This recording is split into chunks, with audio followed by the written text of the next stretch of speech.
নমস্কার দর্শক বন্ধুরা, রোশনাইয়ের আজকের পর্ব নিয়ে আমি চলে এসেছি তোমাদের সামনে। তো চলো দেরি না করে বাংলা সিরিয়াল সমাচারে তোমাদের স্বাগত জানিয়ে আজকের পর্ব আমি শুরু করছি। শুরুতেই দেখতে পাচ্ছি সুরঙ্গমা বলছে, তাহলে ফাইনালি বিয়েটা হচ্ছে কি রোশনাই? তনুশ্রী বলে, দেখো তোমার বিয়ে হচ্ছে বলে, একটা বড়লোক বাড়িতে বিয়ে হচ্ছে বলে কিন্তু এটা মনে করো না যে তুমি এটাই ডিজার্ভ করো, ঠিক আছে? আর তোমার জন্য আমরা যা করলাম না, এটা কিন্তু কোনো বাড়িতে কোনো মেয়েদের জন্য করা হয় না। সুতরাং আমাদের কাছে কিন্তু তোমাকে কৃতজ্ঞ থাকতে হবে সারা জীবন, মনে রাখবে। সুরঙ্গমা বলে, অবিনাশকে যে আমি কি কষ্টে রাজি করিয়েছি সেটা আমি বলে বোঝাতে পারবো না। আরণ্যকের এই সমস্ত কথা শুনতে মোটেও ভালো লাগে না। ছোটুকে বলে, ছোটু আমি ঘরে যাচ্ছি, আমার গায়ে প্রচুর হলুদ পড়ে আছে, আমাকে ফ্রেশ হতে হবে। তখন মিনি বলে, হ্যাঁ হ্যাঁ তুই যা, গিয়ে তুই স্নান করে নে, তোর গায়ে তো অনেক হলুদ পড়ে গেল। ছোটুও বলে, যা বাদশা যা, স্নান করে নে, তোর গায়ে তো হলুদ পড়ে গেছে, যা। এটা শুনে আরণ্যক কিন্তু অবাক হয়, ছোটুর দিকে তাকায়। ছোটু হাসতে থাকে। আরণ্যক বলে, তুমি হাসছো কেন? তখন ছোটু বলে, আমি হাসছি কেন সেটা তোকে জানতে হবে না, তুই শুধু এইটুকুটা জান, তোর গায়ে হলুদ পড়েছে আর সেই হলুদই কিন্তু রোশনাইকে মাখানো হয়েছে। এটা শুনে তো গরিমা অবাক হয়ে যায়। গরিমা ছোটুর দিকে তাকিয়ে থাকে। রোশনাইয়ের তো চান হয়ে গেল, এবার তুই চান করলে আজকের মতো অনুষ্ঠান শেষ। আরণ্যক বলে, আমি কিন্তু কিছু বুঝতে পারছি না। তখন ছোটু বলে, তোকে কিছু বুঝতে হবে না, তবে আজকে যা হয়েছে তাতে আমি আর মিনি কিন্তু খুব খুশি হয়েছি। কিরে মিনি, তাই না বল? মিনি বলে, হ্যাঁ যা হয়েছে খুব ভালো হয়েছে, একদম ঠিক বলেছ। আরণ্যক বলে, কি আশ্চর্য বলো তো, হলুদ তো পড়লো আমার গায়ে, তোমরা এত খুশি হচ্ছ কেন? কি বলে যাচ্ছ তোমরা? রোশনাই তো আরণ্যকের দিকেই তাকিয়ে আছে। তখন জোরে জোরে ছোটু বলে সবাইকে শুনিয়ে শুনিয়ে, হ্যাঁ বাদশা যা, ভালো করে গিয়ে সাবান ডলে ডলে স্নান কর, কারণ তোর কিন্তু গায়ে হলুদ হয়ে গেছে, যা। এরপর ঠাম্মি তার নাতবউকে বলে, নাতবউ রোশনাইকে ভালো করে নিয়ে যাও, ওকে ভালো করে স্নান করিয়ে দেবে। এরপরে রোশনাই যখন যাচ্ছে তখন সে আবারও পেছন ঘুরে আরণ্যককে দেখছে, আর আরণ্যকে সিঁড়ি দিয়ে উঠতে উঠতে রোশনাইয়ের দিকে তাকিয়ে আছে। আর গরিমা আবারও সেই ব্যাপারটা ফলো করছে, একবার রোশনাইকে দেখছে, একবার আরণ্যককে দেখছে।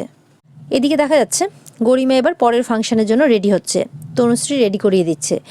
তখন সেখানে সুরঙ্গমা আসে, এসে বলে, Garima are you ready, looking nice. Garima বলে, হ্যাঁ মা আমি রেডি হয়ে গেছি। তনুশ্রী বলে, সুরঙ্গমা আজকে আমার যা রিলিফ লাগছে না, আপনাকে আমি বলে বোঝাতে পারবো না। সুরঙ্গমা বলে, আমারও খুব রিলিফ লাগছে। আমার মেয়ে যে কী সাফারিং করছে সেটা তো আমার মেয়েই জানে। আমার মেয়ে বলে আপনার ছেলেকে বিয়ে করছে, আমি হলে তো কবে সম্পর্ক থেকে বেরিয়ে যেতাম। তনুশ্রী বলে, আসলে কি বলুন তো, অনেকেই না জীবনে অনেক ভুল করে বসে, আবার যখন ভুলটা বুঝতে পারে তখন সঠিক রাস্তায় ফিরেও আসে। তনুশ্রীর কথা শুনেও যেন সুরঙ্গমা মুখ চোখ কেমন করছে। তনুশ্রী বলে, রোশনাই আমাদের জীবনে একটা ঝোড়ো হাওয়ার মতো এসেছিল, আর আমাদের জীবনটা একেবারে এলোমেলো করে দিয়েছিল, স্পেশালি বাদশার জীবনটা, সাথে গরিমারও। কিন্তু দেখুন তাতেও কিচ্ছু করতে পারলো না, কারণ বাদশা আর গরিমা একে অপরকে খুব ভালোবাসে, তাই আজ একসঙ্গে রয়েছে। সুরঙ্গমা হাসে। সুরঙ্গমা বলে, ভালোবাসা তো এমনি এমনি হয় না, তার জন্য একটা স্যাক্রিফাইস লাগে, বশ্যতা লাগে। গরিমা বলে, মা এসব কথা এখন থাক না। তনুশ্রী বলে, হ্যাঁ তাই তো, শুধু তো আজকের রাতটাই, তারপর তো আমরা তোমাদের বিয়ে নিয়ে আলোচনা করব, তাই না? সুরঙ্গমা বলে, আমি অবিনাশকে ফোন করেছিলাম, তার বাবা ক্রিটিক্যালি ইল। তো তখন তনুশ্রী বলে, সিরিয়াস অবস্থা? সুরঙ্গমা বলে, হ্যাঁ ডাক্তার জবাব দিয়ে দিয়েছে। বলে, তাহলে বিয়েটা ক্যান্সেল করে দেবে না তো? তখন সুরঙ্গমা বলে, না না না, বিয়েটা ক্যান্সেল করবে না, তবে বিয়েটা করেই সঙ্গে সঙ্গে বেনারস চলে যাবে। অ্যাকচুয়ালি ওর ধারণা যে ওর বাবা অলরেডি মারা গেছে, কিন্তু ওকে কেউ কিছু বলছে না, কারণ ও কলকাতার বাইরে আছে। কিন্তু বাড়ি থেকে বলেছে অ্যাজ আর্লি অ্যাজ পসিবল, যত তাড়াতাড়ি সম্ভব বিয়ে করে বউকে নিয়ে চলে আসতে। তনুশ্রী বলে, সে তো আমি বুঝলাম যে বিয়ে করে সঙ্গে সঙ্গে নিয়ে বেরিয়ে যাবে, কিন্তু ফ্লাইট পাবে কি করে এত রাতে? গাড়ি করে যাবে, রাত্রিবেলা গাড়িতেই ট্রাভেল করবে। তখন গরিমা বলে, মা রোশনাই কি জানে এসব কথা? তনুশ্রী বলে, না গরিমা, ও জেনে কি করবে এসব, বিয়ের পর ওর বর যেখানে যাবে ওকে তো সেখানেই যেতে হবে। তনুশ্রী বলে, আমি বরং একটা কাজ করি, জাহ্নবীকে বলি রোশনাইয়ের ব্যাগটা প্যাক করে রাখতে। এদিকে দেখা যাচ্ছে আরণ্যক তার মনের দুঃখ তো প্রকাশ করতে পারছে না, সেই দুঃখটা প্রকাশ পাচ্ছে গিটার বাজিয়ে গান করে। সে গিটার বাজাচ্ছে, সঙ্গে গানও গাইছে। দেখা যাচ্ছে রোশনাইয়ের সাজগোজ হয়ে গেছে, সে বউয়ের বেশে আরণ্যকের কাছে এসেছে, আর আরণ্যকের দিকে মন খুলে গান গাইছে। রোশনাই এগিয়ে আসে, আরণ্যকের ঘাড়ে হাত রাখে। আরণ্যক তখন দেখে রোশনাই এসেছে।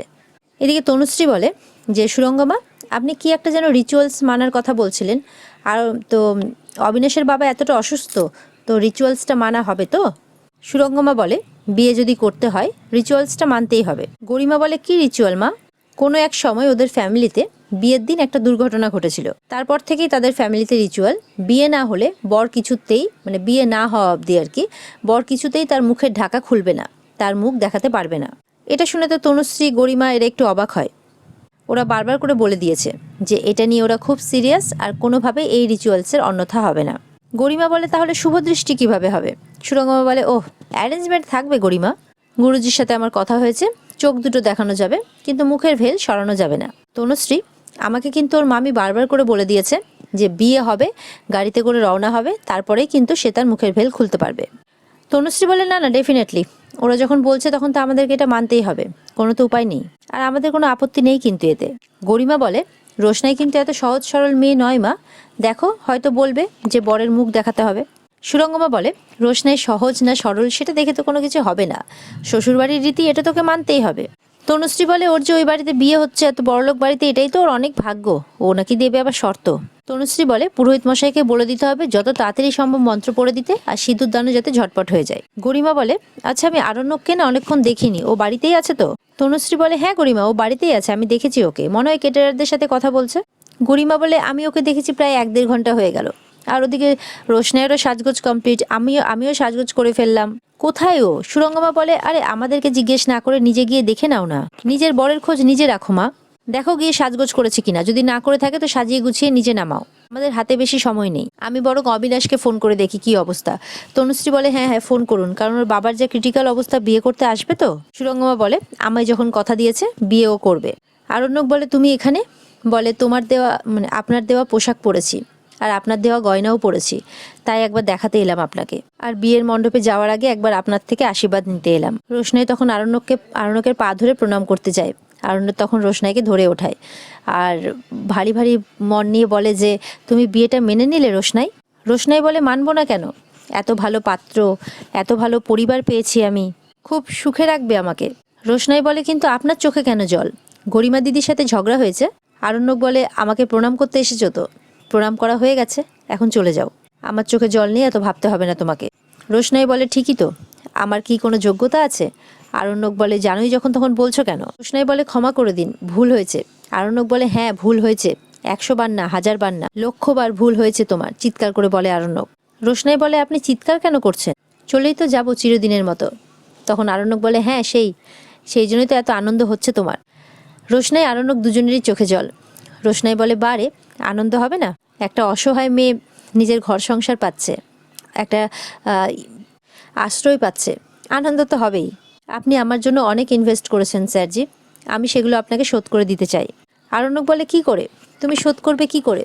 তুমি তো আর রোজগারের পথে পা বাড়াবে না, নিজেকে তো আরো শিক্ষিত করতে চাও না তুমি, তাহলে চাকরি পাবে কি করে? তোমার যে এত সুন্দর ট্যালেন্ট আছে সেটা নিয়েও তো নাড়াচাড়া করবে না, তাই না? বাড়িতে থাকবে, ঘর সংসার করবে, আর কিছুদিন পর বাচ্চা হয়ে যাবে, তখন জীবন শেষ। আমার না বিশ্বাসই হচ্ছে না আমি তোমাকে এতটা ভুল বুঝেছি। এদিকে দেখা যাচ্ছে রাজেশ বরের বেশে অলরেডি রওনা হয়ে গেছে, পাশে বসে আছে অবিনাশের মামি। আর এদিকে সুরঙ্গমা অবিনাশকে ফোন করার নাম করে ফোন করেছে রাজেশকে, বলে সব ঠিক আছে তো? রাজেশ বলে আপনি একদম চিন্তা করবেন না, আমি ঠিক সময় মতো পৌঁছে যাব আর সবটা সামলে নেব। তনুশ্রী বলে গরিমা তুমি বরং বাদশার কাছে যাও আর ওকে রেডি করে নিচে নিয়ে এসো, কারণ বর যে কোনো সময় কিন্তু চলে আসবে, আর বিয়েটা 1 ঘন্টার মধ্যে হয়ে গেলে ওরা তখনই বেরিয়ে পড়বে। তনুশ্রী বলে সবকিছু ঠিক আছে তো? তখন সুরঙ্গমা এমন ভান করে যেন খুব শক লেগেছে, সে বিছানায় বসে পড়ে, তো বলে যে অবিনাশের বাবা মারা গেছে সাডেনলি, এটাই জানায় অবিনাশ, ও কিন্তু 5-10 মিনিটের মধ্যেই চলে আসবে অন দ্য ওয়ে, বুঝতেই পারছো, তাড়াতাড়ি বিয়েটা সেরে বেরিয়ে পড়বে। তখন তনুশ্রী বলে আমার তো কিছু মাথা কাজ করছে না, ওদিকে আবার আমার বড় যা বসে আছে না, মুখ দেখতে পাবে না, এই দেখতে পাবে না বলে তো একটা হাঙ্গামা শুরু করবে, এদিকে উনি বরণ ডালা সাজিয়ে বসে আছে, রোশনাই নাকি ওনার আরেক মেয়ে, ডিসগাস্টিং। সুরঙ্গমা বলে শোনো না, আজকে না পুরো ব্যাপারটা তোমাকে হ্যান্ডেল করতে হবে অ্যাট এনি কস্ট। তনুশ্রী বলে আমি তো ব্যাপারটা হ্যান্ডেল করবোই, কিন্তু এই বাড়িতে তো রোশনাইয়ের অনেক সমব্যথী রয়েছে, আমার নিজের ছেলেই রয়েছে। সুরঙ্গমা বলে না না, আরণ্যকে বুঝতে হবে যে অন্যের ফ্যামিলির রীতিনীতিতে ওর কিন্তু দখলদারি চলবে না, আর মা হিসেবে তোমাকে বোঝাতে হবে যে এক একটা ফ্যামিলির এক একটা জায়গার নিয়মকানুন আলাদা। তনুশ্রী বলে হ্যাঁ আমি তো বলবোই, কিন্তু আপনি আমার সাথে থাকলে ভালো হয়, মানে কথাটা আপনি বললে বেশি ভালো হয়। সুরঙ্গমা বলে আমাকে তো থাকতেই হবে, কারণ রোশনাই আর আরণ্যকের মধ্যে যোগসূত্র তো কেবলমাত্র আমি। রোশনাইয়ের কার সাথে বিয়ে হবে কি হবে না, কি রীতিনীতি পালন করতে হবে, আর আমরা সেগুলো অ্যাকসেপ্ট করব কি করব না তার ডিসিশন নেবে এই সুরঙ্গম কেবলমাত্র আমি। এদিকে দেখা যাচ্ছে গরিমা চলে যায় আরণ্যককে আনতে তার ঘরে, আর এদিকে রোশনাই আরণ্যক তো কথা বলছে।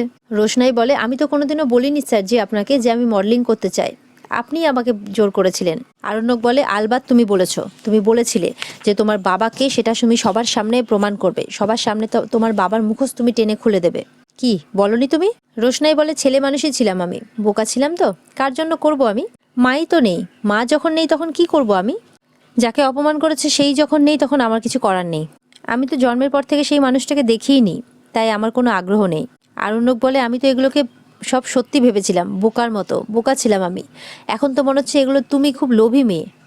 রোশনাই বলে, এত দেরিতে এটা মনে হয়েছে আপনার? আরণ্যক বলে, হ্যাঁ, আমি তো তোমাকে ভরসা করে ফেলেছিলাম। রোশনাই বলে, ভুল মানুষকে ভরসা করেছিলেন আপনি, ভরসা কিন্তু খুব দামি জিনিস।